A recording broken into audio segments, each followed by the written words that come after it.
Hello and welcome to the Dream Team Tonic podcast. We are midway through Game Week 4 Sun Dream Team and we're about to preview Game Week 5. But with us, we have a very special guest. We've got George from GB Fantasy Football, finished third overall in the entire game last season. So he's here to join us, share a few insights. How you doing, George? Doing very well, thank you, lads. Thanks for having me on, and it is a pleasure to be here. Good stuff. It's always nice to have a fellow Gooner on the podcast. Just check in with the other lads. Tony, you all right there? All good, mate. All good. Busy. It's been a good week so far, I think. Steady. European week. Got your Inter shirt on there? Yeah, gone all continental. Yeah, it's I've got quite a few doubles this week, so I'm looking forward to return of Champions League football and European football. So let's see how it goes. And a smile on your face after your captain pick, but we'll come to the team updates in a minute. And Ben, you coming through loud and clear over there? Hello! All good? How are you doing? Yeah, not bad. We had a few hiccups, didn't we? But we're back on the old trusty laptop again. Yeah, back on Windows 95. Can't beat it. Right, say hello to a few in the chat, and then we'll give George the full intro. But hello to Dave in the chat. We've got Thomas, we've got Stephen, we've got Joe, we've got Conk, we've got Icars, Josh, Andy B, Ian, Eggsy, Miss Noopy, Steve Ricks. It's a full house. Kippy, Philip, and Roberto and Sam. I think we'll have to cut it off there. We'll be going all day long. But cheers, everyone, for joining us. We are streaming this live with our Patreon members and our YouTube channel members. So if you do want to join us for these live streams in the future, link in the description below or hit the join button. But let's take it back to our special guest, George. So yeah, you may know him as GB Fantasy Football. Like I said, finished third overall last season. Where can everyone find you? Because you also make Dream Team content. I do indeed on YouTube, similar to you lads. It's GB Fantasy Football, and all the socials are in my description. So go check it out if that sort of content is what you want. Go over there, drop a like on the channel, and subscribe if you're not already. So how long have you been playing Dream Team? When did you first start playing Dream Team? And take us through the timeline from starting to play to probably last season, finishing third. It was indeed. So for me, I've only played Sun Dream Team for a season. That's it. Well, that was the first. Yeah, first time I played Sun Dream Team was the Euros for 2024. Because prior to then, I played Sky Fantasy. So was it what other games? Sky and others, or just that? FPL. I played so the first time any fantasy game I played was FPL in 2022. Never before. So I played FPL, fresh. and that was it. Yeah, very much so. Very much so. God, that's why you look so fresh compared to us three here. It takes its toll on you. Turn it over there. No, it was the only reason I watched it and played the game was because of you lads. There was no other content out on YouTube. The 2024 thing came around. I had nothing to do during that Euros. And obviously the way that the Euros work was slightly different to the normal one. Yeah. I don't think there was any price changes in that. And the only reason I carried on playing was because in my football league on a Thursday night, it was a little paid league and they wanted to do Sun Dream Team. That was it. So going into this season, they nearly refused to let me come in again. Yeah, I was going to say. It's only a season I've been playing. This is only my second campaign. Wow, that is a shock. I didn't know that. Did you guys? It's not a bad start, is it? No. I've only got 2 positions I could possibly do better this season, so I think it's the only way down. Yeah, I'd have packed it in, I think. One and done. Out and a high. Well, I was going to ask you, describe your style of play as a Dream Team manager. I suppose a year's worth of data is still fine, but I guess it probably translates between fantasy football games as well. I think if you tend to play one way in one game, you sort of do the other. But yeah, how would you describe yourself as a fantasy manager? I'd say conservative at best. It was so when you come from FPL to Sun Dream Team, the start of the season is very same. You don't have any doubles, and then when you get to game week 4, that's when it starts to change. You have to look at your Carabao Cup teams. You have to look at what teams are playing their players week in, week out, what are more reliable, and that's where it changes. So for me, last season, as the season progressed, it was very difficult, which is why I started the channel in the end because I had so many thoughts going through my head. I didn't actually know what to think at the end of it. Yeah, it's nice to get it out. Yeah, definitely. It's not my internet diary. Yeah, you can go and have a look back. But have you got any tips then for well, a successful season? Anything that worked particularly well for you? You think? So for me, last season, it was picking players that were nailed. It wasn't taking your 1 or 2 week punts. Towards the back end of the season, when everyone's team at the top of the leaderboards were very, I think you had 9 or 10 players basically the same, so you had to think outside the box. But prior to them, it was your Morgan Rogers, your Ollie Watkins, Emi Martinez before he decided not to turn up towards the back end of last season. But it was mainly players like that. One of my biggest mistakes last year was going for Martin Odegaard instead of Declan Rice when he scored those 2 free kicks against Madrid. And that was one of the things that made me finish third in the end and not first. So it's the reliability factor for all the players, I'd say. Not to dwell on it, but what were those like last few game weeks like? Like how would you have described those? Like must have been painful. Not the Stressful. actual just coming third, but like yeah, I can't imagine how that felt. There was several games. So I think towards the back end of last season, Arsenal played Palace in a midweek fixture, and Oh, I yeah. cheered when Eze scored. That's the level of stress that it brought. And I captained Eze in the week that was the cup final, and he scored in that as well. So I jumped up, cheered when I was around my mate's house, and he was on the bench in that following midweek. Came on with 10 minutes to go and scored in that one as well, and I didn't know. So there was a few instances. I think one of the ones I came back from watching the darts in Liverpool. I'd met Cunha up front. I took him out. He ended up scoring twice and assisting or something like Oh, that is that towards the one? back end of the season. And there was another one where Eze missed a penalty away to Newcastle, and that was a big one for me because I think second and third had Trippier in the team. I had Eze, and that was the tipping point. Brutal game.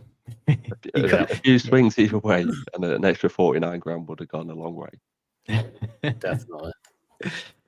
Especially they changed the price. They changed I the know. prizes as well, didn't they, this year?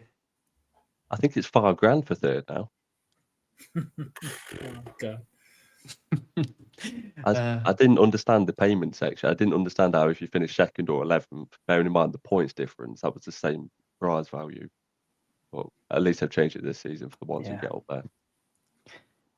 Well, we'll go straight into having a look at your team. We'll go for our team updates. Ben will take us through the fixtures real quick, and then we'll go on to listener questions. Drop a like on the video, subscribe if you haven't already. But let's have a look at your team. Is this your team? No, that's Tony's team. That's your team. That one is, yes, just the 86 points this week, unfortunately. The slow week so far. I brought in Munoz and Kamada this week for Bruno and O'Brien at the back. And that was simply because Palace, as we know, they play their players normally in the cups. And I thought that, well, I'm gambling on them playing against Millwall in the week. If they don't, it's a big downgrade. I've taken out 3 defenders this season. I've taken out Juve, O'Brien, and who was the other? I think it's Coyote from Brentford. Mm. And every time I've taken them out, they've got a clean sheet that week. So anyone I take out in the foreseeable future, keep them in because they're going to get the clean sheet. Do you mind taking Chalobah out this week, please? I'll do that. I'll have that one. Actually, I have toyed with the idea of taking him out. That's a Because of spoiler. the drop.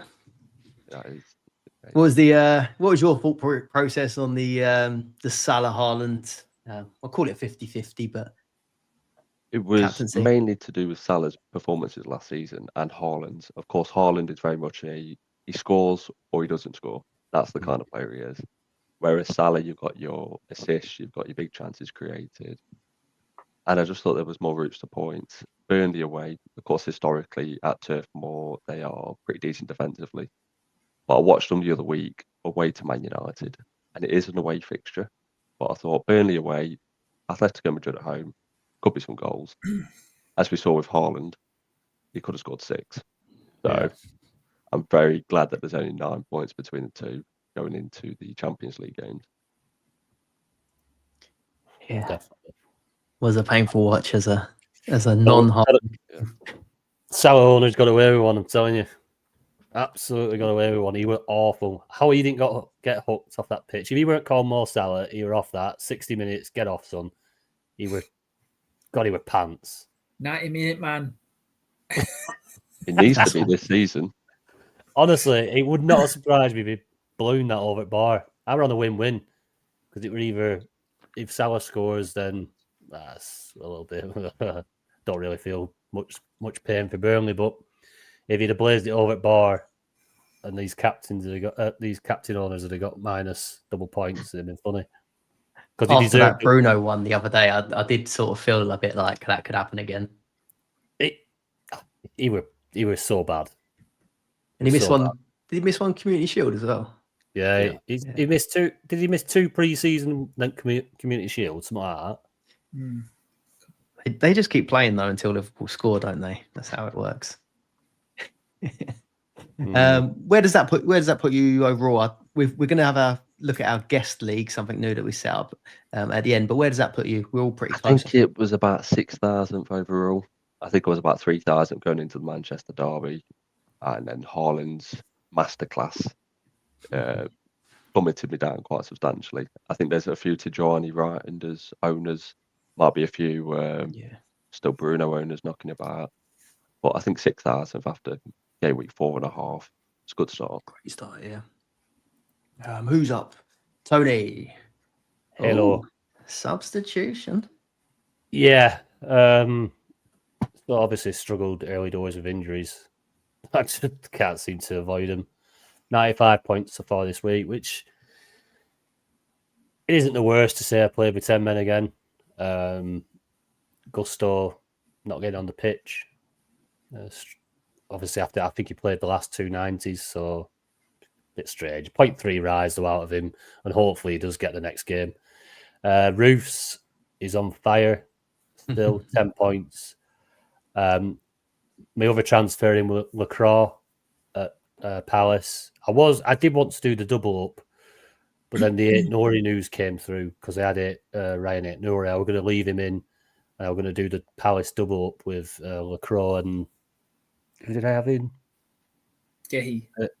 No, it was Munoz, weren't it? Oh, yeah. It was Munoz because I had the money from Nori. But obviously then the news came through for Nori's out long term.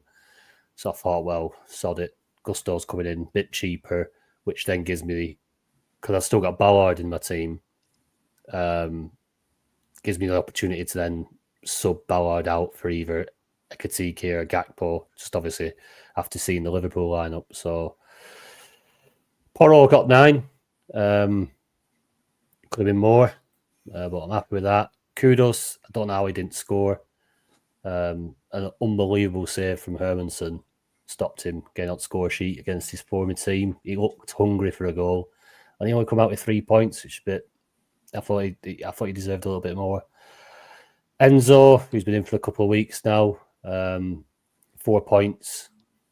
Reinders should have scored, and that'd have been a Haaland assist as well. These are the small margins. He chipped it over, didn't he? It just went wide of the post. Unlucky, but yeah, hopefully he gets something in the second game. I don't want another fall from him. Palmer comes off the bench and does the business straight away, didn't he? 9 points. Felt good, didn't it? Yeah, definitely. You've got to see him go on a run now. I think it was his first goal in open play since, was it February? I'm not sure what the stat was. It's a long time. It's quite a while. So that'll have felt good for him. He's hopefully that pushes him on then. We start to see him banging him in again. Pedro 7 points. Gakpo got 6, which I thought was pretty decent, to be fair, at the point with Ekatike and Salah. I think they were both sat on 2. And then, that Salah penalty turned it around a little bit. But I'm happy enough with 6 from Gakpo, from a sub with a... That's all right, considering. he seems to be game to go. getting the 90. Obviously, he's a Dutch lad, like the manager. I think he really fancies Gakpo on that side. So hopefully he gets another 70 against Atletico. But it's going to be more tough now because Isak's going to come into play and the rotation's going to start. So I didn't really want... another advantage of subbing Gakpo in was I don't really want him long term because I'm not quite sure how cemented his place is. And as you were saying, George, about putting nailed players in, it's going to be tricky with that front line of Liverpool to really nail the minutes down. So, yeah. Haaland captain, 18 points, could have been an absolute sackful. But yeah, 95 points. I'm happy enough. I've got 10 doublers. If Gusto plays, I've got 10 players still to play. So I'm happy enough with how even with all the injuries, I've thrown on quite a lot of doublers this week. No, looks good. Looks good. I didn't ask you, sorry, George. Did you take Palmer out the week before? I substituted him in game week 2, and I took him out in game week 3 to put a bit more money in the defence. Yeah, it was. It could have gone either way. That one really was you. I guess did we think sub appearance? Was you all thinking the same? It probably just helped that the time, the result at the time of the match. Yeah, I think if they were winning comfortably, I don't think we'd have seen him. Yeah, I think it's one of them. I think you just fall lucky, and they needed him in the end. He should have scored twice as well. Yeah, he should. Yeah. He should. Should have put the game to bed, shouldn't he? Did you say you moved Ballard out with the sub? Yeah. Yeah. Yeah, so Ballard comes back in next week.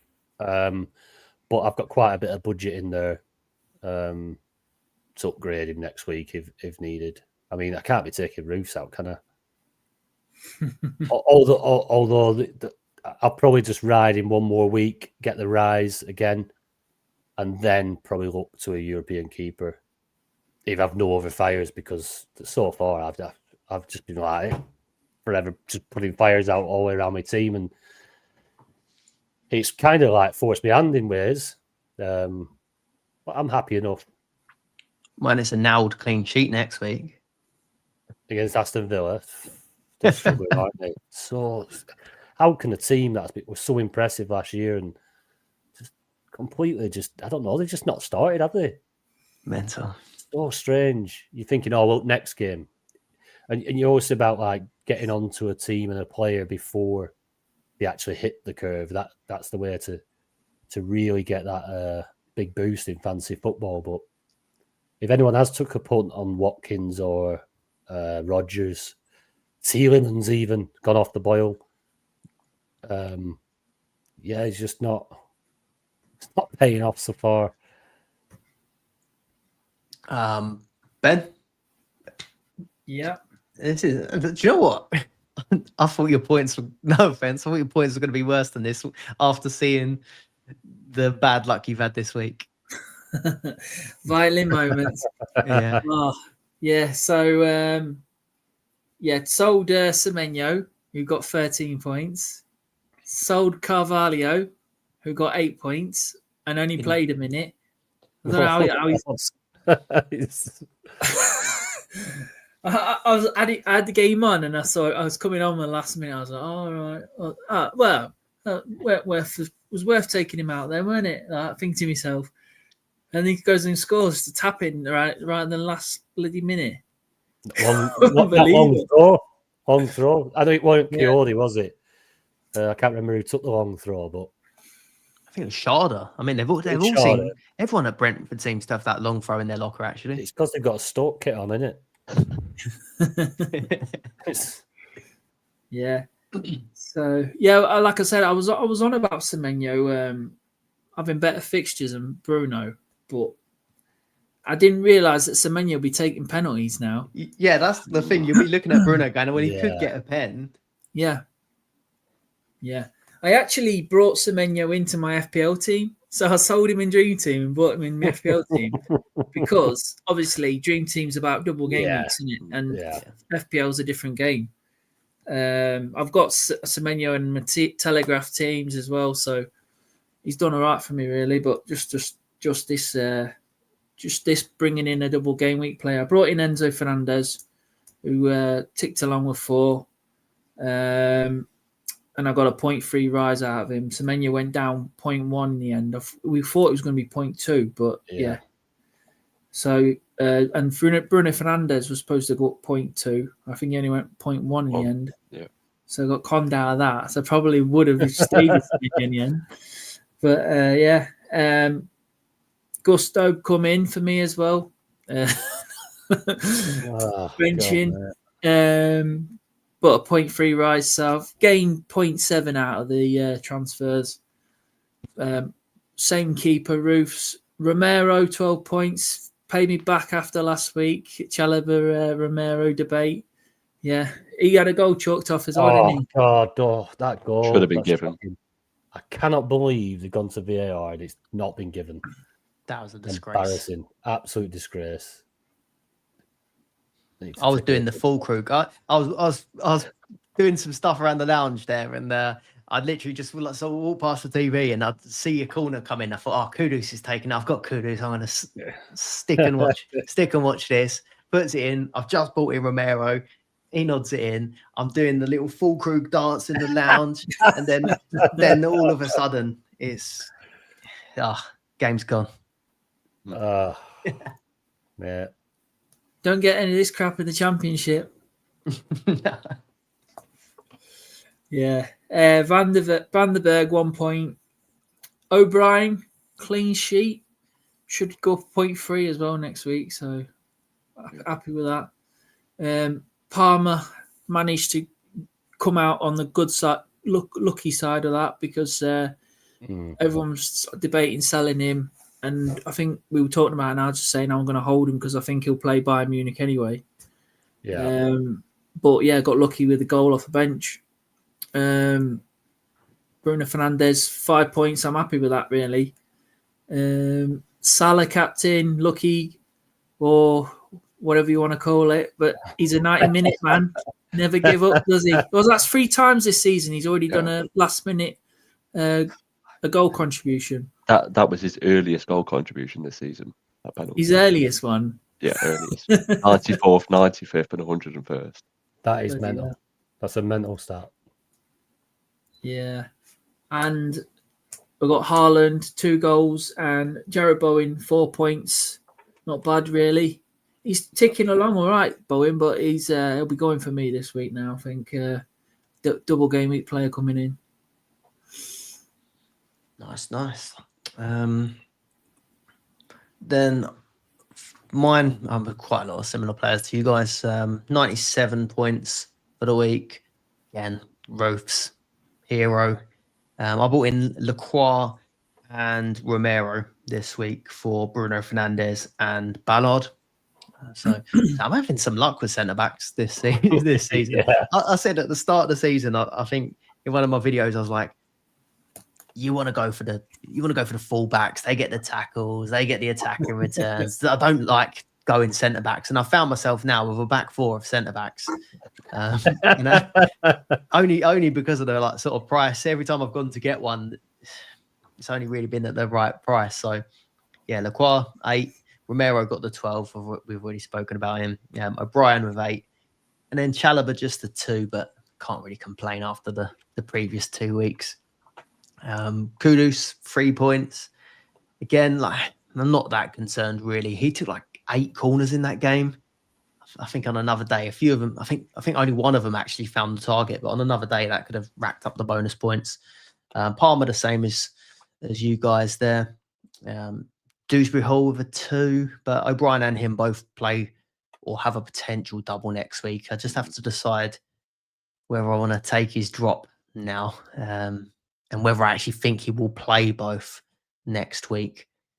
kind of eyeing up the. I said before that I was eyeing up trying to roll at least one. Yeah, sorry. Yeah, trying to roll at least one to have 3 the following week. I think Dewsbury Hall will hold the key to that unless there's some injuries in the later games this week. Salah, Cap, similar sort of mindset. I thought there'd be goals in the Burnley one, to be honest with you. But again, still the Atletico one to go. But kind of felt a bit relieved that it weren't more for Haaland. So Haaland 18, and then João Pedro fluking attacking returns now, isn't he? When it's going for you, it's going for you. Bounced off his head. But yeah, 329 points in total. And I think that's about 8k, something like that. But yeah, we're only halfway through. Right, what's up next? Before we go on to Ben's fixture ticker, this is on one of our patron tiers. He's got the whole fixture list planned out. I don't know how far in advance, miles away, all the way to the finals. I've got all the way to with the what we know. dates. Yeah. So this is on our Patreon. Also, if you're looking to become a YouTube channel member or join the Discord, you can hit the join button on YouTube or patreon.com/Dream Team Tonic. You get to join us on these live streams. You get to join us on our deadline streams, which are open to everyone. But we get so many comments. We've started limiting the early part of the live streams to members for the moment. And you get your questions answered first on that. So, yeah, if you're interested, link in the description below. Ben, want to take it away with the fixtures? Obviously, midway through Game Week 4, so we've still got some games to go. But from Game Week 5? Yeah. So the Champions League starts this week, and it's a Tuesday, Wednesday, Thursday for the Champions League. No Europa League till next week. And then obviously Aston Villa, Forest, and Palace are in the B Cup and C Cup. So they don't play until the next few weeks. So you got the Carabao Cup third round as well this week for Villa, Forest, Palace, and Brentford. Next week is the Carabao Cup for the Champions League teams. Then Villa and Forest play their Europa League games against Bologna and Betis. Then we got Brighton, who have a double game week against Tottenham and Barnsley. Fulham, Brentford at home, Cambridge at home, Wolves, Leeds at home, Everton at home. Everton have Liverpool away, Wolves away, and Burnley have Forest at home and Cardiff at home. Do you fancy any of them? Any of them teams for the non-European teams for a 1 week punt? Not No. really. I think it's a leave it for me. Yeah, I think so too, because you're just going to have to transfer them out again, in a few weeks' time. Yeah. So then we go in Game Week 6, and that's when everyone's playing. Palace play their first European game away at Dynamo Kiev with Liverpool as a double game week. But yeah, everyone's playing there. So anything jump out at you, lads? No, the initial. I mean, I said, didn't I, last week? That's why I'm willing to kind of pass on this week if I can. Obviously, there's still stuff to go, but the only time I think that is gonna be a problem, and we're gonna cover it, is the captaincy, because we would always want to go for a doubler, but you have to probably transfer them in if you want them. I think, which is the case. But we'll come on to the captaincy debate in a bit, but. No, I think I might try my first attempt at rolling a few transfers. Obviously, if you've got injuries, it's different. What are you guys thinking? Same, pretty much. Maybe 1, maybe 2 transfers going into Game Week 5. I think there's only 2 teams you should be targeting in Game Week 5. The rest is rotation, and that's Forest and Villa. I think with Europa League football, they are more than likely to play a stronger team. More so Villa than Forest under Postecoglou. But the Carabao Cup games, I'd say, player on. Yeah, I'm not Yeah. sure what to think about the Forest one, because obviously, yeah, Ange has rotated a fair bit previously when sort of being at Spurs and playing in Europe, but then is Mr. Marinakis gonna let that slide? He's gonna want to go in there and make an impact in Europe, isn't he? I think. Be an interesting relationship between them two. I think you're right, It though. will. It's got to be them two. Do you think Chris Wood will play the European game, or do you think he'll rotate? I think he'll play. Is it Igor Jesus? They Yeah. signed him as a wing. I think he'll play. And they signed another centre forward, didn't they, for about 30 odd million? Got his name now. I can't see 33-year-old Chris Wood playing twice. Yeah, they got Awoniyi as well, haven't they? Yeah. I can see Elliot Anderson playing twice though.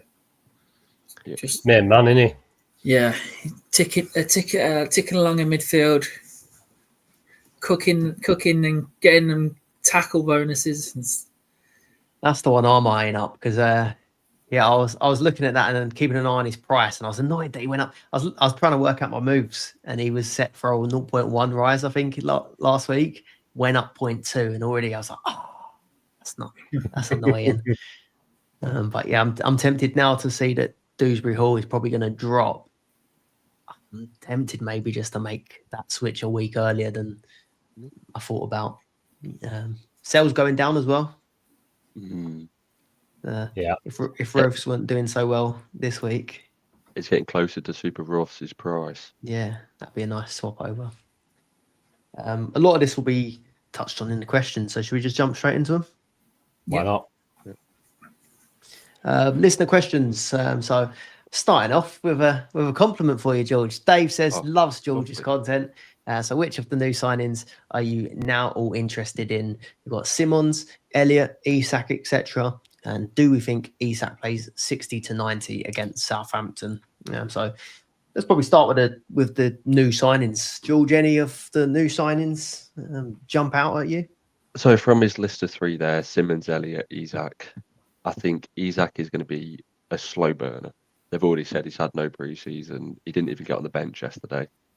So that tells you where he is fitness-wise. From them three, Xavi Simmons is the one. He was on corners, which knocked Pedro Porro down substantially in my eyes. And Harvey Elliott was on the bench again for Villa. So for me, Simmons, other transfers, Zinchenko's one that's catching my eye. So I think Forest have got defensive issues. Obviously, Ollie Allen is out for quite a while with a hamstring injury. I think Nico Williams will end up at right back, and I think Zinchenko will play left back. He's only about 3 million. Got this, is it Voltemada? The new centre forward. The Dark Lord. Yes. Voldemort. Him himself. Once again, it's a wait and see. They've got a lot of options up front. You've got Harvey Barnes, you've got Jacob Murphy. So I need to see how they all play. And then you've got Hincape and Kolo Muani. Once again, wait and see. But for me, out of the new signings, I'd say Xavi Simmons and Zinchenko. What about you, lads? Ben? Yeah, I do like. Obviously, Isak's a class player. Could be tempted if he doesn't get in the team before the this midweek game to bring him in for the Southampton game. But no, I don't know, because if he doesn't play Atletico Madrid, then you're gambling on him playing against Everton. But I think if he did play against Southampton, he can have a few goals in there. But that's a bit of a gamble, isn't it? Yeah. Simmons I like, but I think because I haven't got Kudus yet, I think I'm still Kudus over Simmons. So and Elliott, I want to see if he plays in midweek before I go anywhere near him, see what he does. But yeah, obviously a top player and had a great Euros for the under-21s. Yeah, I like Simmons, but I don't want to go too Spurs heavy. I've already got the right flank in Porro and Kudos, so he's not somebody I would bring in, but I do think he's a good option. Isak again. He's got to have the minutes first. It's pointless bring it. You might get lucky. I can't see him being risked in the cup. If they're going to work him back and they're going to work him with 45, 60 minutes here and there, surely they're not going to risk him pulling up against Southampton. I've bookmarked a quote from Fabrizio Romano, and it said, this is from Slot. So he just shared a tweet with a quote from Slot, and he said, "We have decided it's best for him to have a proper week of training instead of every time going on for 5 or 10 minutes. I can assure the fans that will be involved on Wednesday night. This game came a bit too early." Yeah, I saw that one. So if he plays 20 against Atletico, Yeah, I think he probably then. I think Another he might bench. start or get half the game at the weekend. Mhm. I can't see him in that Southampton game. I can't see his involvement in 3 games in a week. yeah, Not when they're on about building him up. I can't see that. I think it'd be look if a few people put him in and and he goes against Southampton, scores 4, I'll happily eat my words, but I can't see it. I just can't. Mhm. You don't pay 100 million for somebody and start risking him in a Carabao Cup game. and he said, I can't remember what he said. He said something along the lines of, "We didn't pay however much to have him. Now we paid that much to have him for 5 seasons or something like that, didn't he?"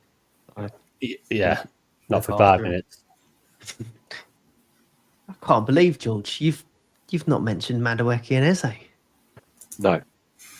Eze. Who do you support again, by the way? Just checking. Eze was actually on the list, to be fair. Obviously, got the assist at the weekend, but where's he going to play? Same with Madueke. There's a certain Saka looming on the horizon. I think Madueke ended up with max bonus points at the weekend. I know he was Overnight got the one, didn't he? Yeah, he was teetering around there. But I just can't see how he's going to play week in, week out for Arsenal. That's what worries me. You bring him in, and then you just know Saka will just appear out of nowhere, possibly. The only thing I was trying to play out in my mind where Eze and Madueke could go, and I wonder what your thoughts are as an Arsenal fan. If Saka did come back, do you think they would do something where, because of Erdegaard being out with a shoulder injury now, could they do something where Eze goes and becomes Erdegaard, but maybe off the other side, and then maybe Madueke goes and plays left wing? But I do know that Arteta, he said that a few times before, he'd rather just change one position than change loads of people. I What do think you with the reckon on- squad how it is now, you've obviously got Eze, you've got Imweri, you've got Trossard, you've got Martinelli, all wingers. I think Martinelli's one of your backup centre forwards with Moreno at the minute as well.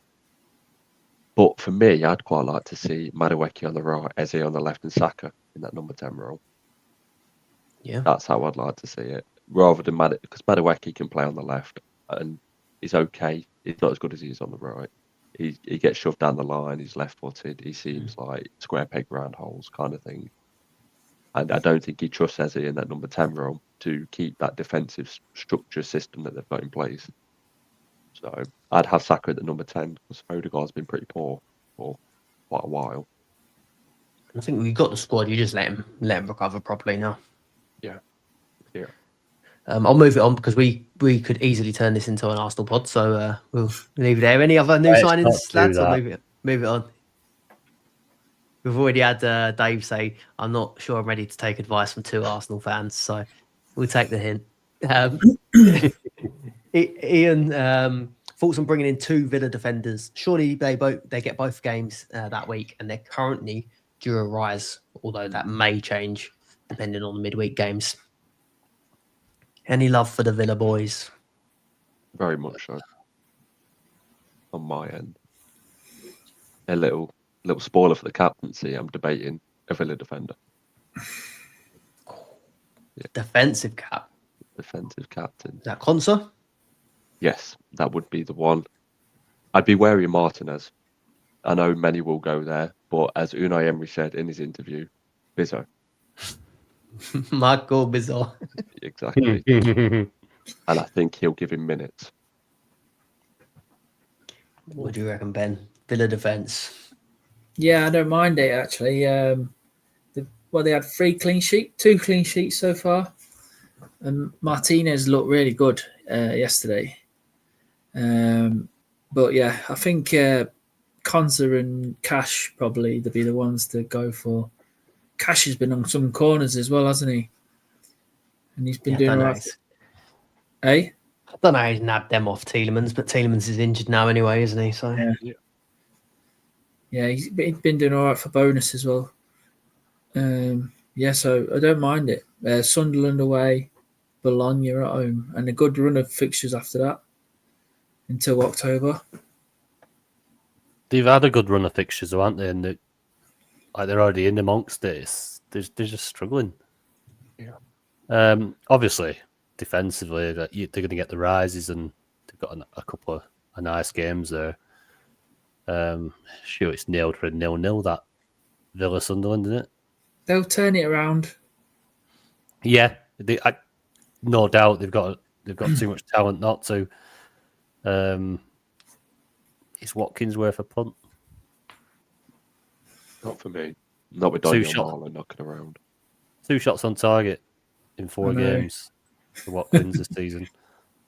I am tempted though. Tempted to bring him in. it can't go on like this, can it?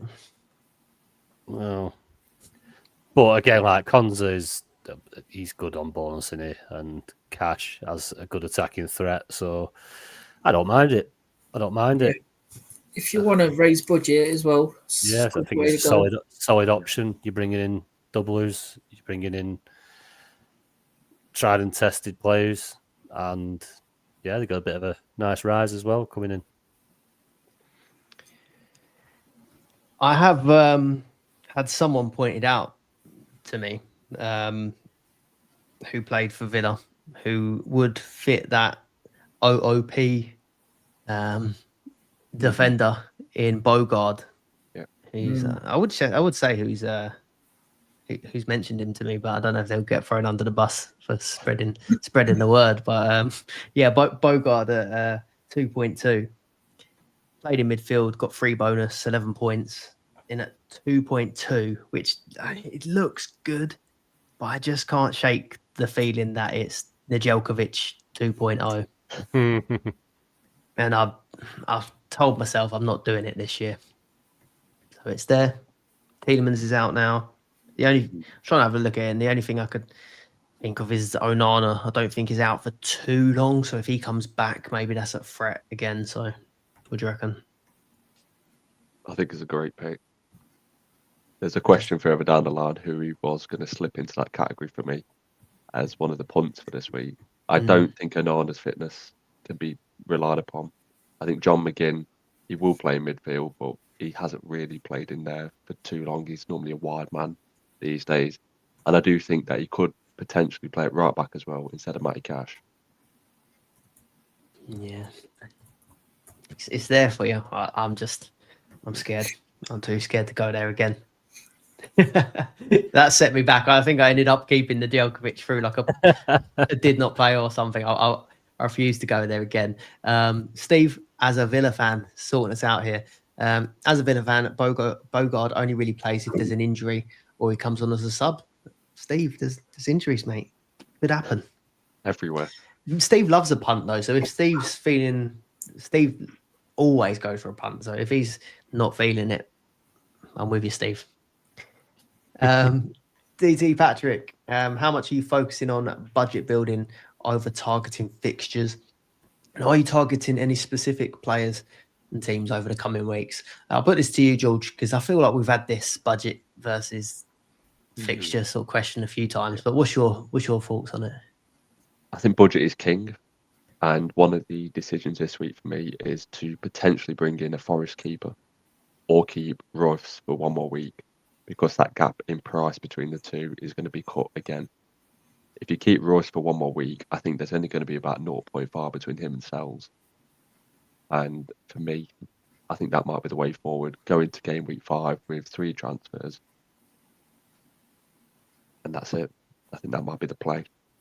I suppose an example of this would be like Watkins is out of form, so it's probably not a good example. But yeah, like if Watkins was in form right now, but going down like a 0.3, would you do it? Like, Not for me. no. Not for me. I think to go down in value, you're asking for a lot of points that week to make up for it for future transfers. And I just don't see enough goals in that Villa team. And what about like the inverse scenario of like, because Eze not Eze, Madueke, for example, like if you knew he was now for next week, you've got the price rise, but then you've got the pants fixture of City. Yeah, I think If you wanted them long term, like a Gyökeres, for example. I think Gyökeres will potentially slip into our teams going forward. I can just see there's a limited number of striker spots, and I think a lot of people will get fed up with Salah if he continues the way that he is. And what was Salah, 7.5 million at the start of the season? That's a lot of our budget. So for me, someone like Watkins, someone like Madueke, I think you need to keep in mind the fixture, because I know Arsenal won 5-0 in that fixture last season. I can see it being tight again, same as Liverpool away. But I can actually see Arsenal winning. So, because that's where I'm finding the fixtures seem to have fallen tricky for a lot of people this season. Like say now, Eze, for example, for game week 6, or game week 6 for any of the Arsenal guys, that's what looks like quite a nice double. There's Newcastle away, but then is it Olympiacos at home? That looks like a nice week to go for it potentially. We assume it's a 0-0 Man City. They're getting a drop. Do you forego them for the good fixture? I think you look elsewhere. I think in this game, you're always looking for decent fixtures. I'd always have a slightly decent fixture with a 0.1, 0.2 rise, rather than incredible fixtures with a 0.3 drop. Just because I think it corners you in transfers going forward. Yeah. It can have massive impact, can it?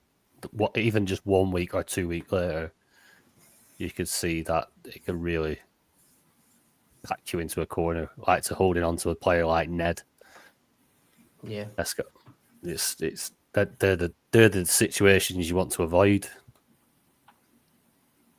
Started doing it a few times this season, like Romero this week, particularly, like wasn't getting the rise, whereas I was tempted by Richards, who was like 0.2, ended up getting 0.3. And I just had a slight bit of doubt over Richards, so I opted for the non-price rise. But you never know how badly that's going to affect you later, do you? No. That's tough. A quick fire. Kudus versus Simmons. George? I've had Kudus since the start of the season, or I'd go Simmons. Ben? Kudus for me. Yeah, Kudus for me. He's my mate. We just know that he gets the bonuses, doesn't he? And we just know what he's like in this game. I think the trend for Kudus, though, he's only been getting bonus in the home fixtures. The away ones, he seems to not actually get any. And similar to yourselves, I thought he would get a lot more bonus from his time at West Ham. I thought he'd integrate that into the Tottenham one. Yeah, it's quite early, and it's hard to know whether that's a proper trend or if it's just coincidence. But I mean, going at home to Burnley, and then away to City, we'll have to keep an eye on that. But yeah, the way I'm always stick to what you know. But I did think that Simmons was really good. I wasn't sure if he'd take a little while to bed in, but he seemed to go straight in, didn't he? Quite nice. Another quick fire: Gyökeres versus Voldemort versus João Pedro. Oh, Bottom to top this time, Tony.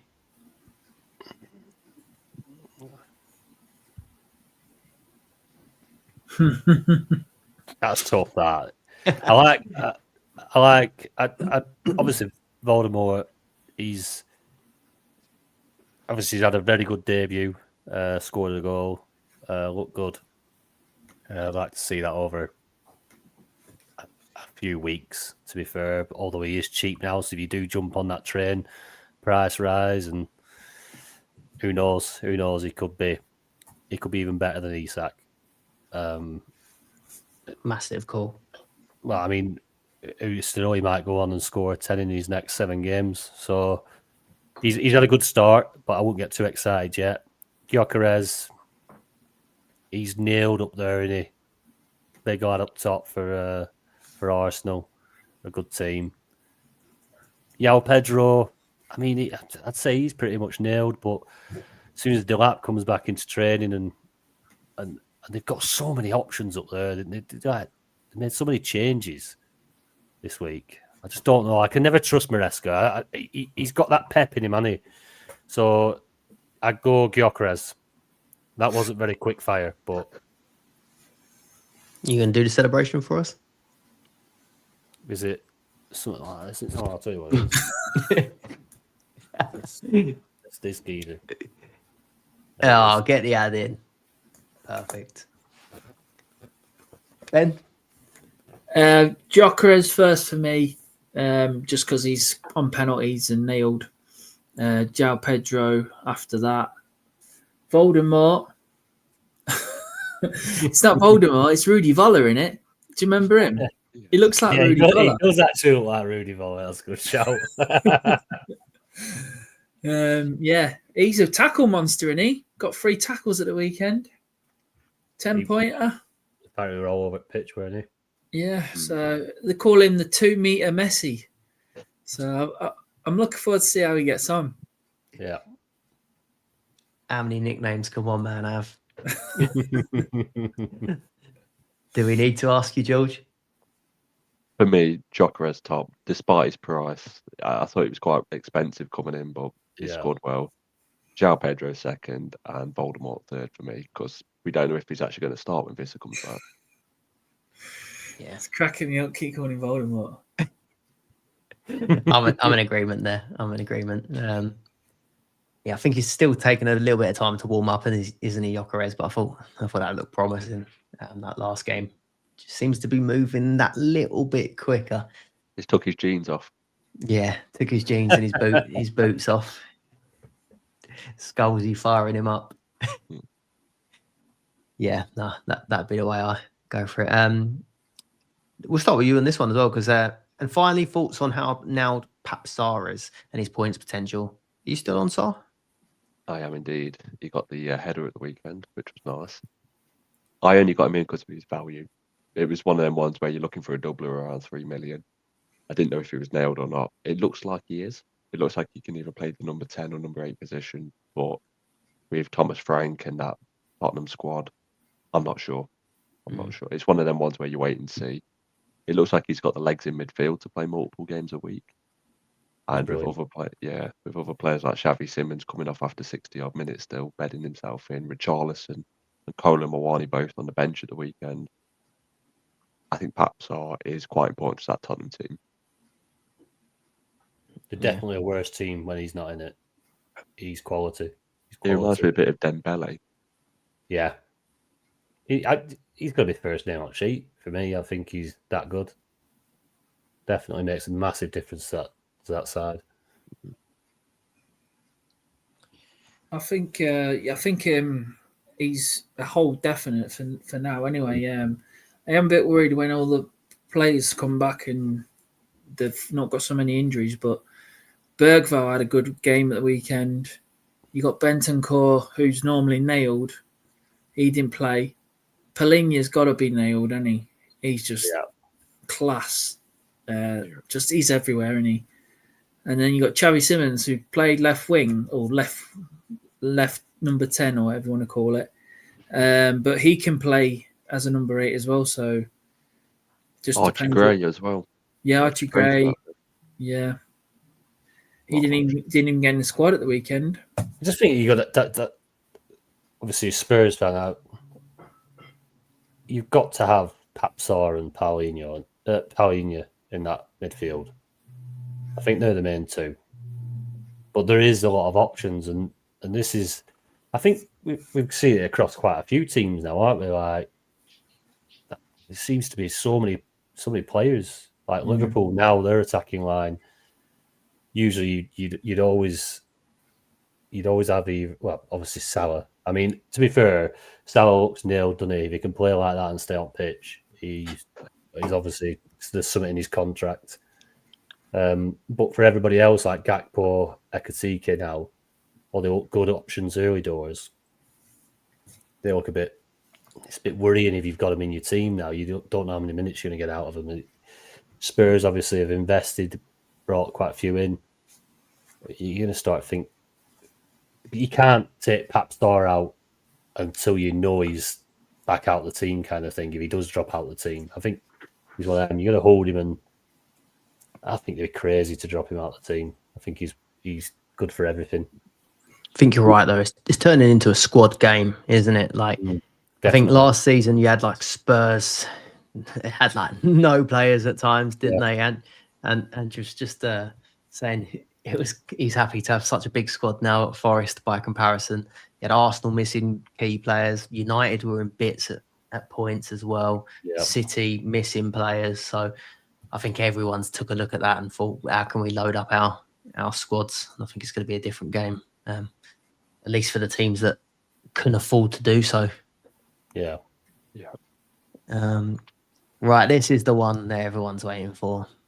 And I don't know if we've got the answers for them. I just don't know. Game week 5, best captain picks. I'll take the slide back to Ben's ticker. What are we thinking, lads? George has just said a possible Consa shout there. Yeah. It's got to be a double, hasn't it? Yeah. Has to be. I think with you've got the Arsenal City game, which nullifies that. I don't think you're going to go for an Arsenal player or a City player over a doubler. Chelsea United, although United aren't ripping up trees again, it's still not the easiest game for Chelsea. Can't see, like George said about Carabao Cup, I just can't advise someone to take a punt on those. So I think it's between Villa and Forest.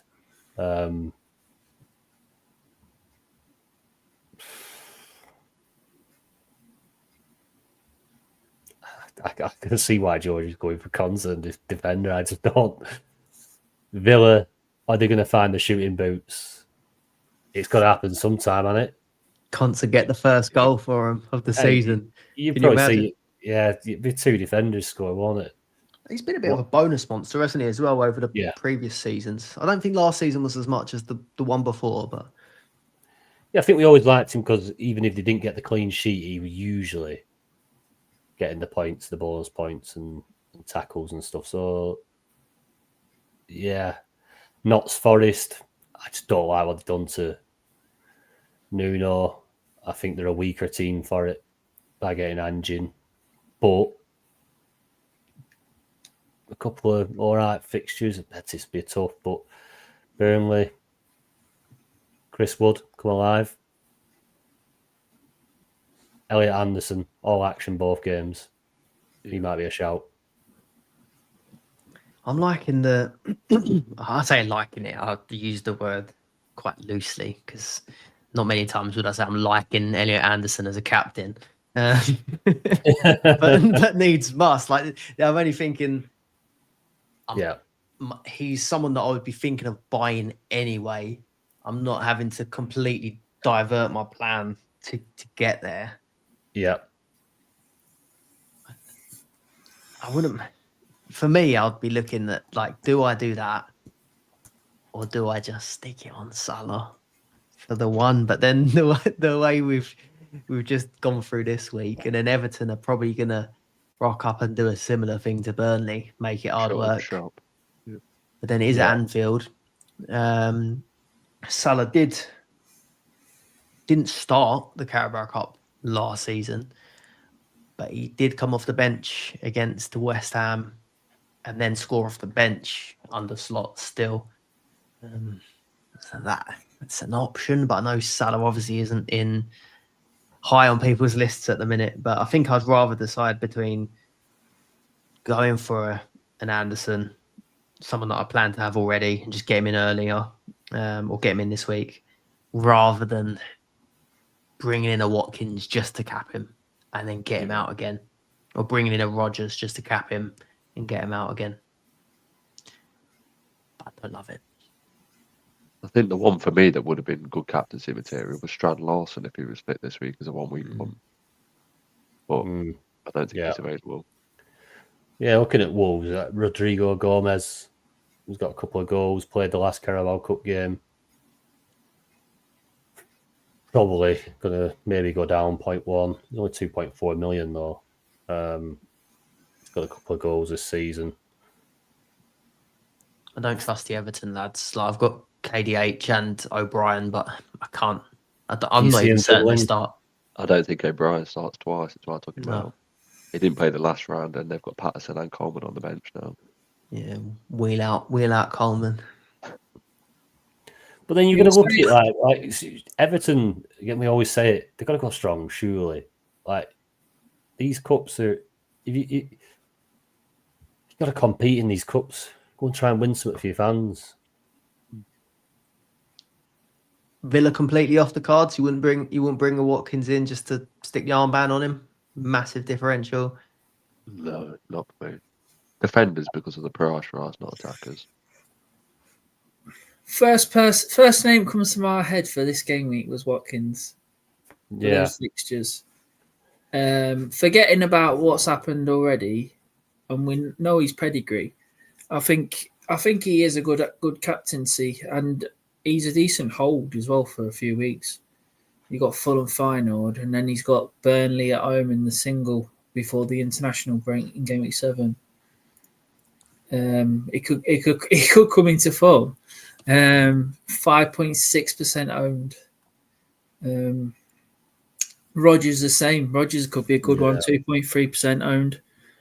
They've got to set back on fire soon, haven't they? Them two names you just said, Watkins, Rodgers, top players. He's got to. Usually, you want to see a spark, don't you? Though first, but could it be the time just to jump on something a little bit earlier? Yeah, that's the thing with this game. It's budget building all the time, and you think, I just can't go there, but sometimes you gotta go where you got, haven't you? Yeah. Do you know? Right, we haven't talked about it. Players that are not like the main men in the team that I think might get 2 games. Like, say for example, I keep calling him. What's he called? Ekitike.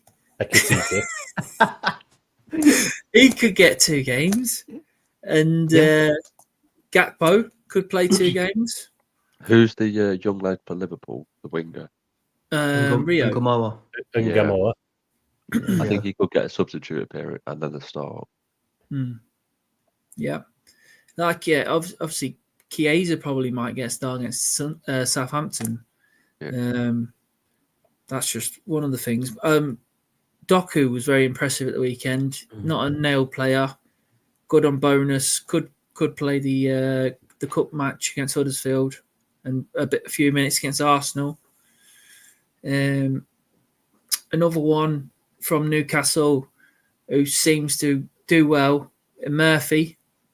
He's back in the team at the weekend and obviously not nailed, so should get the cup match. And Newcastle go pretty strong in the cups anyway. Obviously they've got Europe now, but I think they'll still go pretty strong. They were one of the ones I saw last season that I had to look back at last season's, and they did have a few proper names still in the Carabao Cup early rounds. Yeah. I think when they play a really low down, they played like Osula, didn't they? And then when they played Chelsea in the next round, they played Isak for 60-odd minutes. Yeah. So, yeah. I think that's about it, really. Did Isak play in the second round of the Carabao Cup last year, if memory serves? I think he might get in. Forest, yeah. Liverpool wasn't as... I looked at Liverpool, it wasn't as weak as you'd possibly think. They still started Gakpo, Jota, Nunes. Salah scored off the bench, and then Diaz was unused off the bench. I think he sort of put like a half and half side together slot. I think one defensively for Liverpool that might be a good shot is Robertson.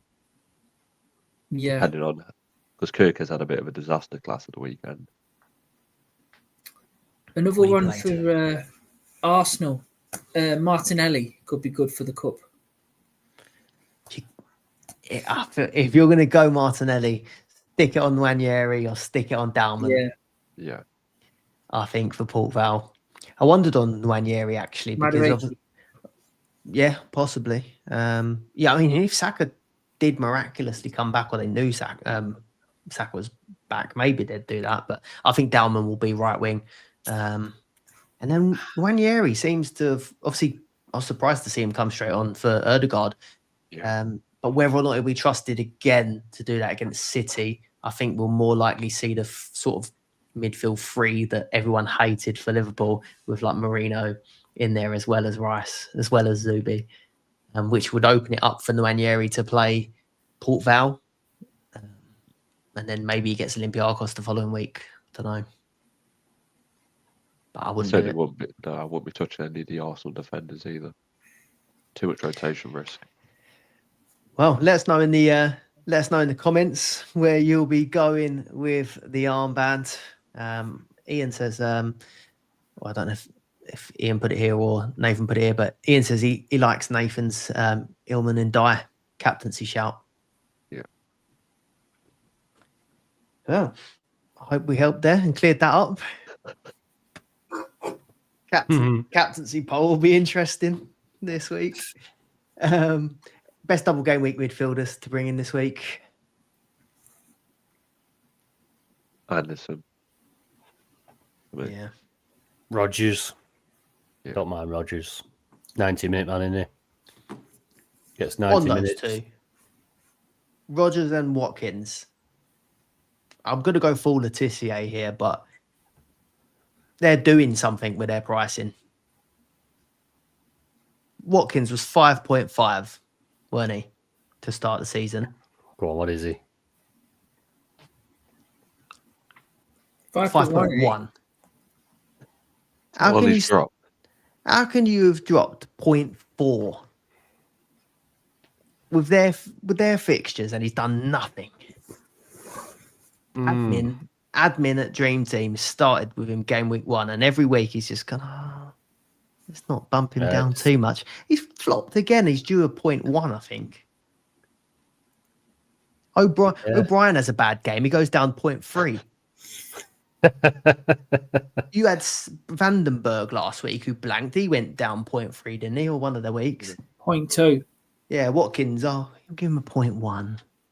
I think even Super Royce went down 0.2 1 week.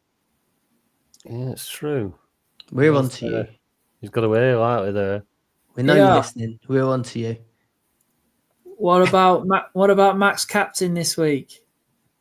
Yeah, what do you think on that? I'd stay clear until January with the FA Cup. Yeah, just. How confident are you looking at your teams that, like, even if you got it right, you'll get a big score? I'm looking at this like a single game week.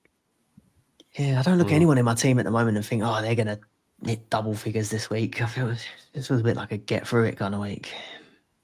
Yeah. Definitely. Like George said, it's kind of like looking at it like a single. Although Palmer's got United. Right. Any other midfielders? Gibbs White. Yeah, But even then, you're just looking at Forest at Villa. I won't go any further than them two. Yeah. I think I agree there. Anderson, mate. If Elliott does something significant in this midweek and stakes his claim, maybe.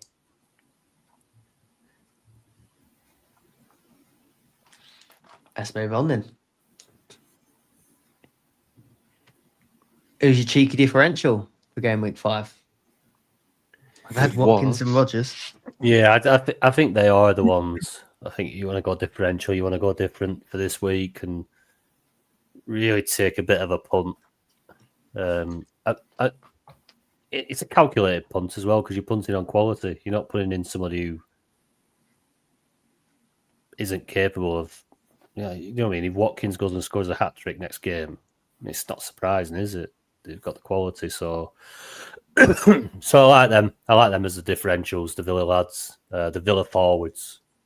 I'd say because you're going to have to take a bit of a hit on the price, which is never great. So they are quite punty, but Pretty much all the ones we've been talking about are all differentials. Anderson's 3.4, Rogers is 2.3, Watkins is 5.6, Voltemade is 1.6, Jacob Murphy 0.5. Come on, Conk, get in the chat. Tell us what you think of this one. Bournemouth away, Bradford at home. Do you fancy it? Elliott's obviously 1.1. Doku's 1.9. So they're all decent differentials. I did put John Arias down 0.5% owned. Yeah. He's doing all right for tackles. He didn't start the weekend though. But lovely double game week for Wolves. Leeds and Everton both at home. He was really good in the Club World Cup, weren't he? And he ain't really done anything yet for Wolves. Did Hwang start for Wolves at the weekend? yeah, He was on penalties as well. I put Arias into my fan team monster game, and it's also subbed in for Hwang. Is Gordon banned for the Carabao game? I know he's back for Arsenal.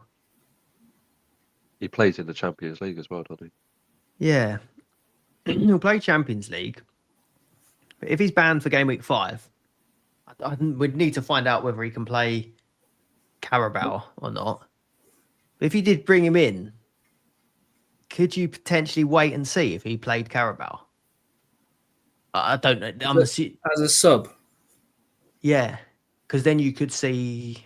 I've literally just thought of this while I was just looking at the ticker, but I'd have to find out whether he's banned for Carabao or not. Well, then you could see the lineups. He definitely won't play Bournemouth. Yeah, I know what you're saying. So then you could see a lineup for someone else.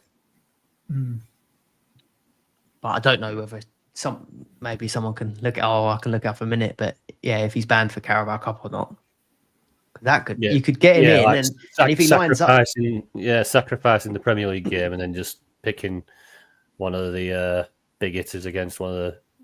Yeah, because you know he won't play Bournemouth. Obviously, if he's banned for Bradford, then it doesn't count anyway. It won't matter. And then he's fine for Arsenal, and is it Union Saint-Gilloise or someone the week after? Yeah. We'll have to have a look at that. It could work. Who's up next? We've done fixtures. Best option out of Zubimendi, Papsar, and Elliot Anderson, and Moise Caicedo as well. Based on minutes, price, and points potential.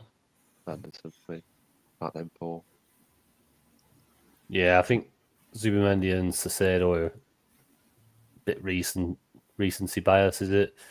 You're getting the goals at the weekend. Great strike from both of them. Zubimendi's were one heck of a strike, and Caicedo's were good as well. Papsar obviously got one. Elliot Anderson, steady double game week player. He's gonna get you points.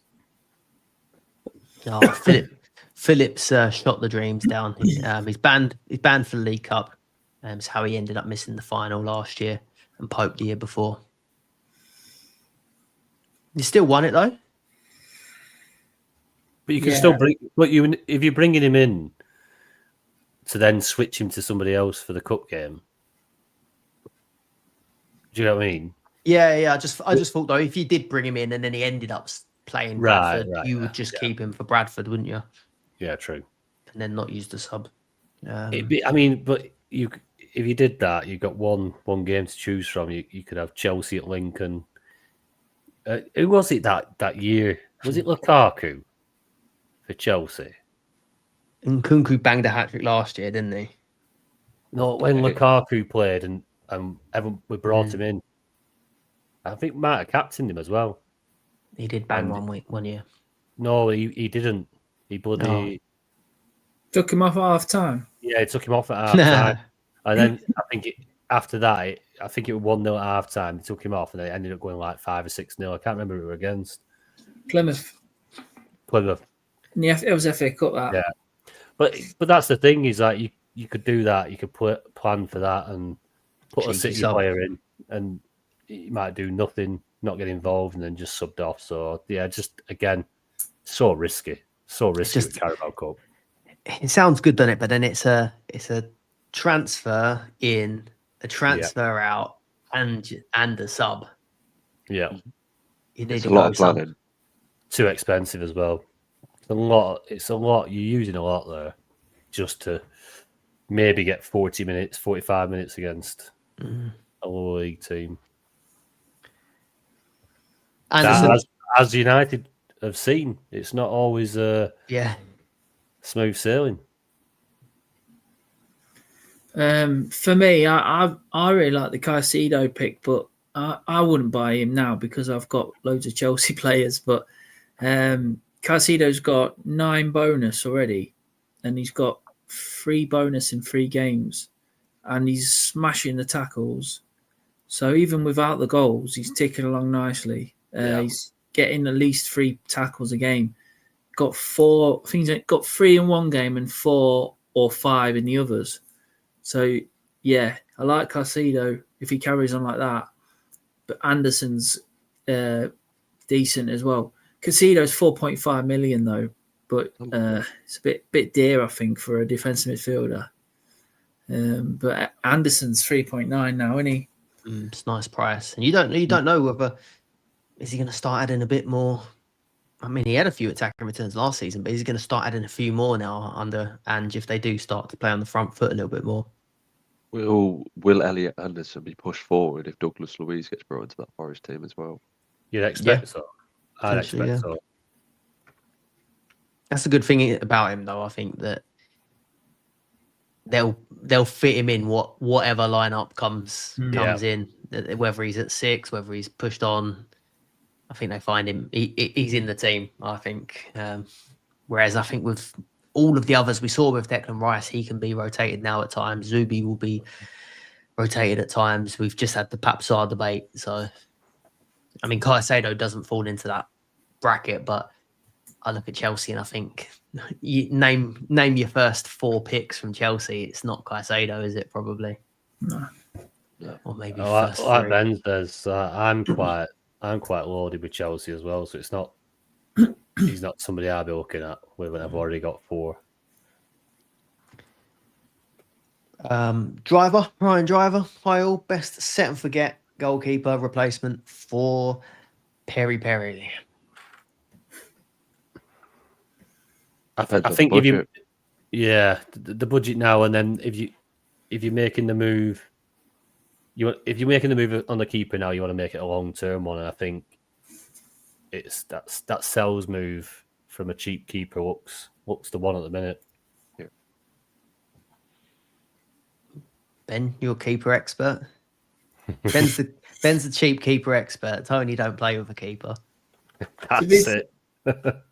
Yeah, to be fair, Sells' price is decent, but he's going down again. But the other goalies haven't really gone down in price yet, so I don't know if you can say pick and stick, but yeah, Sells is probably the next one to jump to if you want to get a cheapish keeper. It's fallen really nicely for. I know he's not going to want to hear this as a Perry owner, but it's fallen really nicely for if you've got Roofs, because you can obviously let him drop, but you can also then have a look and see if he plays them both. Yeah. Because, I mean, he could swap the keepers. I don't think he will. I think they'll go full strength pretty much in Europe if they can, but there is the chance that does happen, isn't there? Slightly. But even you if it remember the does, start of last season when we wasn't even sure if Sells would start in goal for Forest. Yeah, we're a big chap. Yeah. You're on about. I think another goalkeeper to look at is Donnarumma. God, Yeah. I'm gutted to see him arrive in the Prem, to be honest with you. He's ruined I so many of my days. I did not understand why Chelsea or United didn't go all out for him. Yeah, United especially, unless he didn't want to go there. But the only thing I have, I think the sales one makes sense. The next one I would look to would be Henderson. I kind of, when I didn't make the Richards move for the double Palace defense, I kind of thought to myself, that does at least leave an option for me to go Henderson as my double defense potentially. But then I get to 3.8, and then I look and I can get Sanchez for 3.9, and then you look at Sanchez at 3.9, and the next guy's not that far, and then all of a sudden, you're at Allison. Allison's not that far from Sanchez, and then next thing you're at Raya. I think the Henderson one. Did they sign a goalkeeper in the summer called Walter Benitez on a free Yeah, transfer?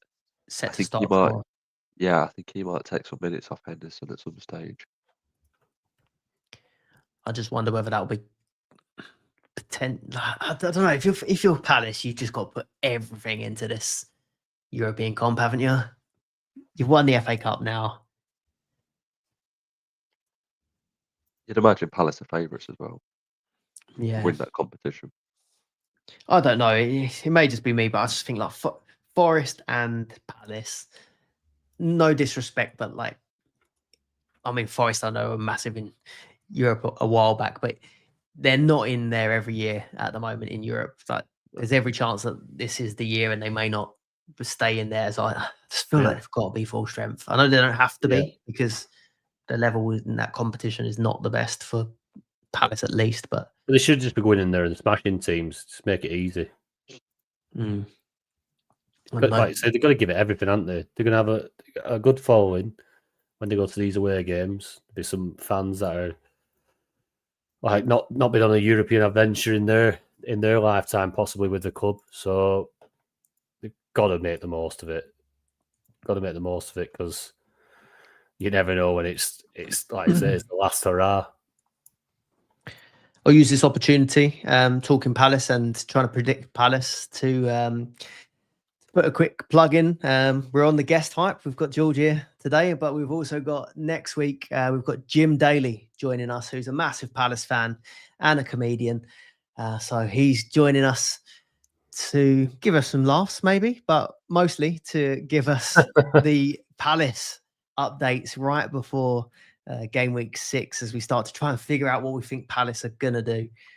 So I was trying to pick his brains a little bit for this week, what they might do in the Carabao Cup, and he was really handy there. So yeah, looking forward to having him on next week as well. So subscribe so you don't miss that one. Jim Daly will be joining us next week. Grummers, out of Ismail Sarr, Bowen, Diouf, which two would you get rid of for game week 5? Me, Sarr and Juve. Sarr is, I don't know how long his injury is going to be. They said 2 to 4 weeks. They said 4 to 6 weeks. A lot of unknown. And if that's the Juve, I'm thinking about the 1 point monster at the back for West Ham. Just get rid. Yeah, I'd agree with that. Bowen's still good. Any game, Bowen's still good, I think. So yeah. Yeah, and if it was a normal double game week with the European games, I'd say get rid of Bowen. But with it being probably most players won't play 2 games this week, you probably keep Bowen for this one with a home game against Palace. But yeah, if it was a double game, I would have said Bowen out because he's quite expensive. You can use the money to bring a Champions League striker in or something. His second part of his question is, would you use injured players in your team as a differential punt to gain points on your opponent, similar to 12th man booster? I'm not sure. I'm guessing he means, would you use the sub? So is he saying would you sell Bowen, sell Diouf, keep Sarr injured, sub him for cup player? Do you reckon that's what he's... I think a few people have asked me with regards to bringing in an injured player or a player that doesn't play. knowing that he's not going to be available for the fixture, and then using that for the substitute booster. But So you could break, it's a gamble. But if somebody starts at the weekend in the Premier League, they're not available to bring in the cup game. No. So you literally picking from a pool yeah, of players that haven't even had 5 minutes on the pitch. So it's going to be quite a narrow pool. Don't get me wrong, you might pick an absolute gem, but I just won't go down that route. I just think it's too dangerous. if it fell, like I wouldn't want to do it to use 2 transfers, like I mentioned, in and out, because you bring in an injured player, you got to take them out again. But if you just so happen to stumble across having an injured Saar in your team, I don't hate it for that. I don't know what time that 3 match. o'clock. Is it 3 o'clock? Yeah, I just checked. So who's in the later games? It's not a Man great one, is United, it? Chelsea's after that at 5:30. Fulham, Brentford after that. Nah. But could you go tactical, and if there's a Chelsea player on the bench who you think he's going to definitely come on, and then start linking it? It's so hard to still call it, isn't it? But I got one for you. Aston Villa play on the Sunday. You could use your injured player to bring in a Watkins. that's worth the risk. Yeah. Or a Rodgers. Just make sure that if you got 3 strikers, don't bring another striker in for Bowen. Keep that slot free. I like that. What, using a sub rather than a transfer? Yeah. And you don't get the minus, what's it called? The value going down in your player either, do you? No. I like that, Ben. Yeah. Is Ballard out this week? I don't know yet. I think he might be back for it, to be fair, but The only thing is you've got them the week after still to deal with, ain't you? But Yeah. yeah, I don't mind it though. I don't mind that. DT Philip, let's put this to you, Ben. I think you've got him, ain't you? If Gusto, is it you or Tony? If Gusto doesn't play midweek, would you leave him out, or would you leave him or transfer him out? No, I'd probably leave him. I don't think there's a particular reason he didn't get any minutes. I think he will get minutes, whether that's midweek or then into next week. They double again, don't they? So I'm going to try. Risk, wasn't it? Yeah, it is, but you didn't expect him to play the lineup he did. Like Cucurella getting benched as well. It were an odd one. He's out there to win Bayern, and he may be underestimated, Brentford. I mean, Gusto were trusted with his position against PSG in Club World Cup final. So, yeah, let's see. I think he plays, but Chelsea posted their pre-match graphic, and Gusto's the face of it. they are Definitely starting them. That means he's starting probably up top. Pedro's dropped at bench. Yeah, it's whatever. I'd hold him. I think there's other things to tidy up. You don't want to take out a potential doubler for. Yeah. Anything to add on that, or agree? No, I agree. I'm going to be holding him. I've got other things to sort out in my team, and he will get minutes. That's why I put him in. I think Ben, the would you hold? Sorry. The only player in that price I'd look at is Zinchenko at 3 million, but there's a lot of unknowns. When you go down that low for a doubler in Europe, there's not a lot to pick from. Yeah. Yeah, Ben, is Carvalho hold for one more week, as he should get a price rise? No, sell him. Get rid of him. 1 minute man. Yeah, at least I got a goal out of him in the Carabao Cup. You've not seen the rest of what he's got up his sleeve this week. No, I'd sell. Ian, Does it? Does oh, we've done Isak as well, haven't we? Do you think he gets a Southampton game? Nope. I think you'll have Chiesa and that young lad. There's two out you three. No. I think he might, but I wouldn't pick him.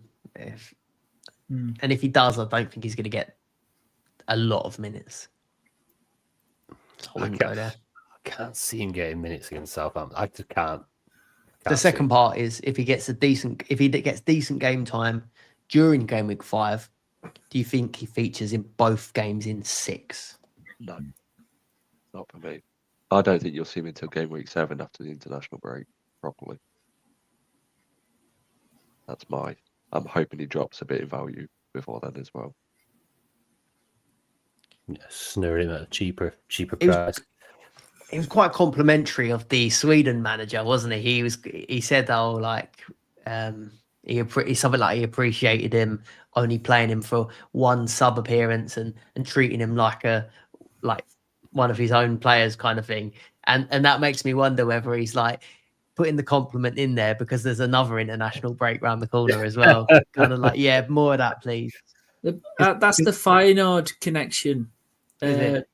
Was it Thomason who used to play for Feyenoord? The manager of Sweden. Yeah. Yeah, he used to manage Rovers. Yeah. John Dole Thomason. It just always comes around, doesn't it? The roots are in everywhere. Every podcast. Yeah, I think if he starts flogging him like every single game, then that's the Sweden. You can play him twice, start him twice. You might be right. I don't know. It's a long way away. Yep. I'd wait. No rush. Breezy, we've done captaincy options. Jay Baker, thanks for your question, but we've done Villa, we've done Rodgers and Watkins. Andy Barnett, why do you think Liverpool keep playing their most attacking phases down the left-hand side, which kind of isolates arguably their best player down the right-hand side? I imagine they're talking about Salah there, Andy. For that reason, Salah normally plays as basically a centre forward, playing out wide on the right.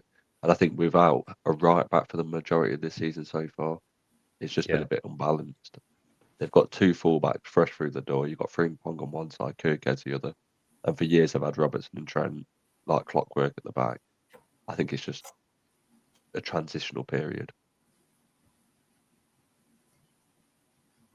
Yeah, I can't remember. I listen and watch so much content, so I don't know I can't remember if it's Match of the Day or it's a podcast I listened to, but they were saying that without Trent obviously being there, so much was playing from that right hand side on Trent. Trent was the guy that you'd build everything up with, and Salah was just happened to be right in front of him a lot of the time. Yeah, and you've now got Ekatike playing as striker, who quite often drifts out onto that left hand side as well. Wirtz coming into the mix, the plays going more through the middle as well. Like the avenues are different to what they were before. I don't think it's anything like they're particularly trying to not play purposely down that side. I think it might just be the way it's sort of naturally going with the players they've got now. I don't know. I also think Salah thrives on a false nine. I think when there's an out-and-out centre forward, it kind of takes those spaces he likes to get in. Yeah. Makes you wonder if it would be better or worse with Isak.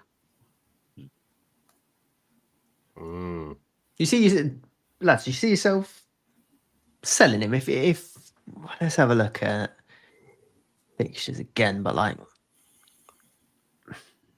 say there's no return this week against Atletico, and maybe one return against Everton. Is he on the chopping block? Tony, you don't even have him, do you, currently? No, he's not. He's not frightening me at the minute either. He's doing his best to stop me trying to get anywhere near him. I just because he's not a captaincy shouting 5 or 6. I don't think. Just performance. Well, this week, last pod, Ben were poking me a little bit, saying that will I end up with him? Do you know? And I think this week was the week where it was probably the most frightening. The Burnley game, and then go into the next fixture in a double. Obviously, Haaland and Salah can really do damage to you in a double. But I just don't think he's performing. Because even when he run the ball, or he got the ball, he just weren't doing much with it. He was putting it out for a goal kick, putting it out for a throw-in. He should have been hooked. So yeah, he's not scaring me at the minute. What does scare me a little bit is my lack of Liverpool coverage. But then I've got to try and find a way of getting someone in there for Liverpool that the minutes are... I need to see how it all fits. Ekatike, Wirtz, Gakpo, Salah, Isak. How's that working? And then I'll go from there. I get what you mean, because if I was to think about not having Salah, I feel like I want a Liverpool coverage somewhere. But then I put a Gakpo or an Ekatike in my team, and I think there's enough sort of minutes doubt, or there's other third strikers that I'd want more than them. Yeah. And then I'm like, do I want none? If Wirtz was firing, that's a nice opportunity, but it's not. I don't think he's far off Wirtz. I think he's brewing. He's brewing nicely. I like to see his price come down a bit more. But the Dream Team admin doesn't have him. He'll go down a bit more. But yeah, it's been a little bit scary without Liverpool. I did start with Gakpo, and then obviously I brought Gakpo in as a sub this week. But yeah, Salah's not really put a dent in. I mean, you take that penalty away at last minute. I mean, he's a scraping barrel, isn't he? He's not done it yet. All his returns this season have been pretty lucky. Even his assist away to Newcastle, it was someone else dummying the ball. Yeah, it was. Yeah. Was it Szoboszlai? Was it Szoboszlai? Yeah, I think so.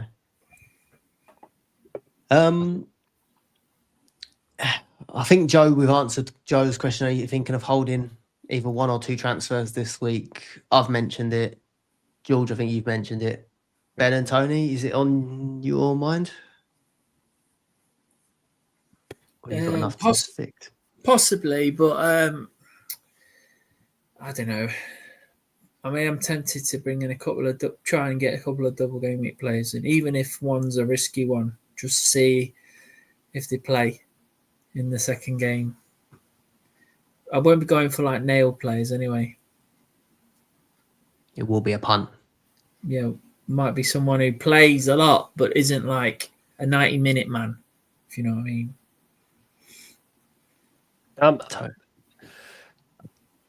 My plan this week has always been to hopefully hold transfers. If I know Dan Ballard's out, I might just move across to Watkins for the week. If I can. I've not seen the fixtures. Where's the fixtures? There's a nice thought that you can use a sub and not make any transfers and almost have it instead of a transfer. Yeah. I think that it's quite a clever way to use it. Like Ben said, you avoid the drop as well.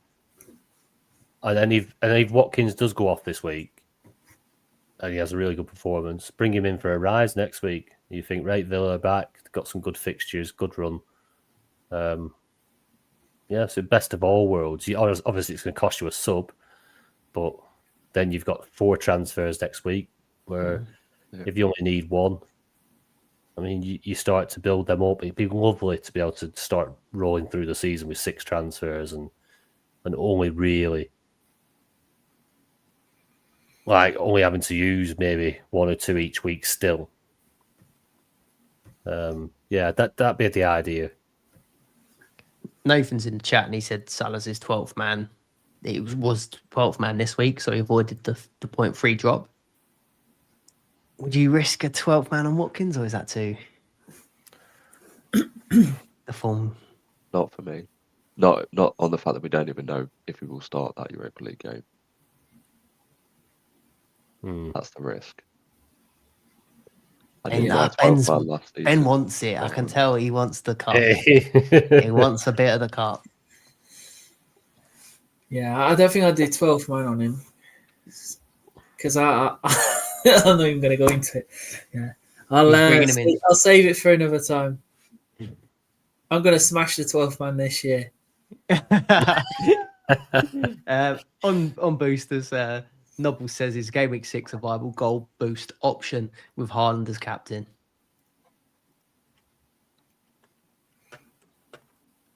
I don't mind it. Like Burnley and Monaco, Liverpool have Palace and Galatasaray. Arsenal have Newcastle and Olympiacos. Newcastle have Arsenal at home and Union Saint-Gilloise. Tottenham, Chelsea have Brighton and Benfica. Tottenham have Wolves and Bodo Glimt. Aston Villa have Fulham and Feyenoord. Forest have Sunderland and Midtjylland. And Palace have Liverpool and Dynamo Kiev. Plenty of options. I think anytime you have a European double, it's in the cards. Yeah. I think last season I played it and Saka went off after about 5 minutes. Yeah, that's the one I played it, mate. That's Saturday same game. Yeah. Saka went off, but I think Captain Haaland and he made up for it. Yeah, he scored a lot that week. Yeah. It's I don't normally like playing a goal bonus where two of the teams play each other in the league fixture. And I think you mentioned there, was it Newcastle? Newcastle Arsenal. Yeah, Newcastle Arsenal. So you're always limiting yourself points wise. Hmm. Especially in that fixture, Newcastle Arsenal is predominantly a very low scoring game. I think if you've got the only problem I had with this one is like it looks perfect for getting a captaincy goal bonus. Yeah. I think it looks good for if you've got Palmer maybe for Brighton and Fika. But then I kind of for the rest of the strikers, if Salah isn't firing and we're having worries about him, we don't know if Isak is going to be anywhere near his best. Is there enough players that are not really like at their best or firing? Possibly. Like, do you want everyone to be? Yeah. I know it's hard to get everyone at full force, but especially your strikers, there's a lot of question marks. I'd also say it's too early in the season where we don't all have those big hits in our team yet. You want your Palmers, your Isaks, your Salahs, your Haalands, and I think we're compromising still. Yeah. I agree with that. By like game week 13 Prem doubles or something like that, you'd have, or 17, you'd have a much bigger budget to buy who you want. Yeah. But then Haaland may not be available. That's what usually happens. The risk you take. Diamond. Oh no, he's replying to Joe there. Icos, Timber or Gabriel as a long-term pick. Gabriel. Very easy. I like Timber. But he's obviously Gabriel's nailed, isn't he? Yeah. Yeah. I think at right back you've got Timber, Mosquera and White. Yeah, it's too again, that is this squad. People building these squads, it's making it more difficult in it for us. 2 team buses every week now. Yeah, it's looking like it, mate. Yeah, I wanted to say Timber straight away. Like he's looked so good. Like this season as well. Like adding that aerial threat to his game was something I didn't really expect as much as what he's shown. But like you say, with Ben White being out at the moment, I think Timber. But then Mosquera's looked so good at centre back, and then he did play at right back in pre-season for us as well. It's risky, isn't it? If you're doing it right now, I'd maybe take the punt on Timber, but Gabriel probably is safer. I think across the board as well, we've all noticed that, which is why we've got a lot of centre backs in our team. Full backs seem to be rotating a lot more this season than before. You'll do it at 60 as well. This season. Just before. Luckily, it's been just after at the moment, but he does seem he never He's used to up like there. changing the back line at all, but he's doing it now at about 60 odd. Right. Mini leagues. Dream Team Tonic Cash League top 3. God, is this as blurry for you as it me, or do I need a new monitor here? A Hollingsworth in 3rd. I've just zoomed it in. S Jackson in 2nd, and D Middleton in 1st. Tonic members only league. We've got Nathan Wisby, who's in the chat, in 3rd. We've got Silent Pal in 2nd. He's been dethroned here by Hey, Jeff. a previous Sun Dream Team winner, Yeah. Jay He's Hannell. back. He's back. He's Jeff. Back with a bang. Good to see you. Good to see you. Then a new addition. We've got the Dream Team Tonic Guest League, as we've got special guest George with us today. And top. How's it feel? Yeah. I can retire now. One and done. This is the one. I mean, 3rd place overall is impressive, but top of the Dream Team Guest League. This is what I was after when I started Yeah. playing last season. This is Different the one. Tony in 3rd, myself in 2nd, and King over here, George in 1st. We'll have Jim Daly, like I mentioned, joining us next week. I think he's had a good start to the season as well, so we'll see how he appears on this league next week. Do we have the scores out the doors? Yeah, we got booted out last week. There's still time to go, isn't there, for this week? So Yeah, it's this not all week. over yet. This week there's still time, but we've got to make sure that they get a shout out for getting kicked out last week. It's quite nice to boot someone out rather than cheer someone on, isn't it? Yeah, definitely. So, oh God. Oh no, hold on. Sorry, that's this week. I'm thinking. Miss then, Loopy saying it's almost over for she keeps Joe. surviving. Joe, apologies, but you were bottom 50 points. She's here as well. That was his She's last it. week's. Yeah, giving us the shush. Yeah, sorry you're out, Joe. Lee Hooper survived by 7 points. So not all badly. Could have been worse. But it still could get worse this Still week. could get worse. Should we say who's currently down at the bottom? D. Adams, 75. J. McGow, 75. S. Williams, 76. Noopy, you there? 77. It's very, very close. Very, very close. You'll be getting your announcement next week. I'm just hoping a few of these lads at top, like McNulty, get kicked out. Right. Tag team? It's still not ready. Is it? I'm just saying, like, obviously, tell them what's the crack. Yeah, Oh. obviously, Frank's busy, a very, very busy man, and he's going to work his magic. He'll get that put together. No great rush. It'll be up on not only FPL.co.uk.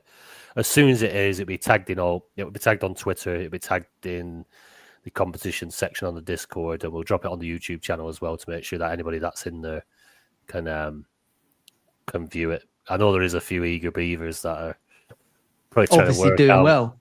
But we're game week 4. You'll soon be bottom at league. Don't worry about it.